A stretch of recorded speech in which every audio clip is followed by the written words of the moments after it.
আসসালামু আলাইকুম রহমতুল্লাহ। আশা করি সবাই ভালো আছেন। আমি আলহামদুলিল্লাহ ভালো আছি। তো অনার্স ফাইনাল ইয়ারে বাংলা ডিপার্টমেন্টে কীভাবে ভালো রেজাল্ট করবেন আজকে আপনাদের দেখাবো। তো কীভাবে খাতাটাকে সাজালে লেখা সুন্দর দেখা যাবে, ইভেন হচ্ছে ভালো রেজাল্ট হবে। তো আমরা যখন শুরুতেই ১ নং প্রশ্নের উত্তর লিখব, তখন এই জায়গায় একটা আমাদেরকে ৩টা কলম ইউজ করতে হবে। একটা হচ্ছে কালো কলম, আরেকটা হচ্ছে সবুজ কলম, আরেকটা আমরা যে কোনো কালার পেন ইউজ করতে পারি, তবে নীল করলে ভালো হয়। আর আপাতত আমার কাছে নীল নাই, বেগুনি রঙটাই আছে, তো এই জন্য আমি বেগুনিটা দিয়ে দেখাবো আপনাদের। তো প্রথমে আমরা সবুজ রঙ যেহেতু নিষিদ্ধ, তাই আমরা শুধু ১ নং প্রশ্নের উত্তর এরকম করে সুন্দর করে সবুজ কালারটা দিয়ে লিখব। তারপর হচ্ছে আমরা যদি ভূমিকাটা শুরু করি, সেটা হচ্ছে অন্য কালার ব্যবহার করব। খাতার এইখান থেকে ভূমিকাটা শুরু করব। তো ভূমিকা আমরা লিখলাম।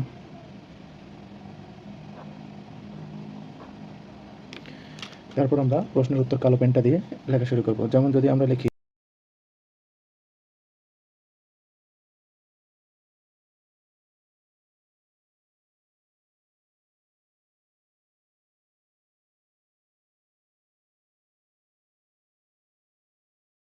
করেন।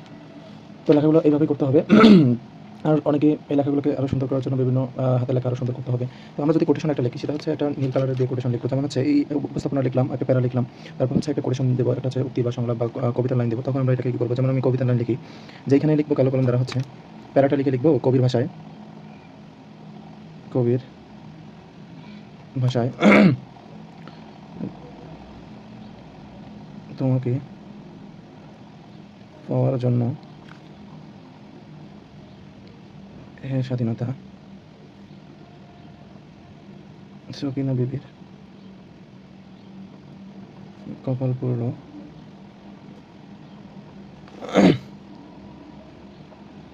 হরিদাসীর স্মৃতির সিঁদুর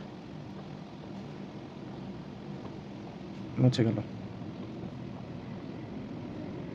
তোমাকে পাওয়ার জন্য হে স্বাধীনতা। তো কোটেশন এখানে যখন লেখা শেষ হবে, তখন আমরা আবার প্যারা শুরু করবো সুন্দর করে, এবং একটা বক্স দিব, বা কেউ এরকম করে বক্স দিতে পারেন। এভাবে এই প্যারাটার এই কোটেশনটার যে ব্যাখ্যা আমরা লিখব।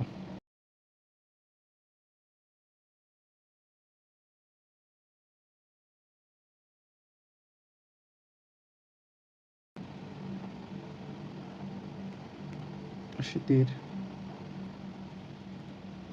সিঁদুর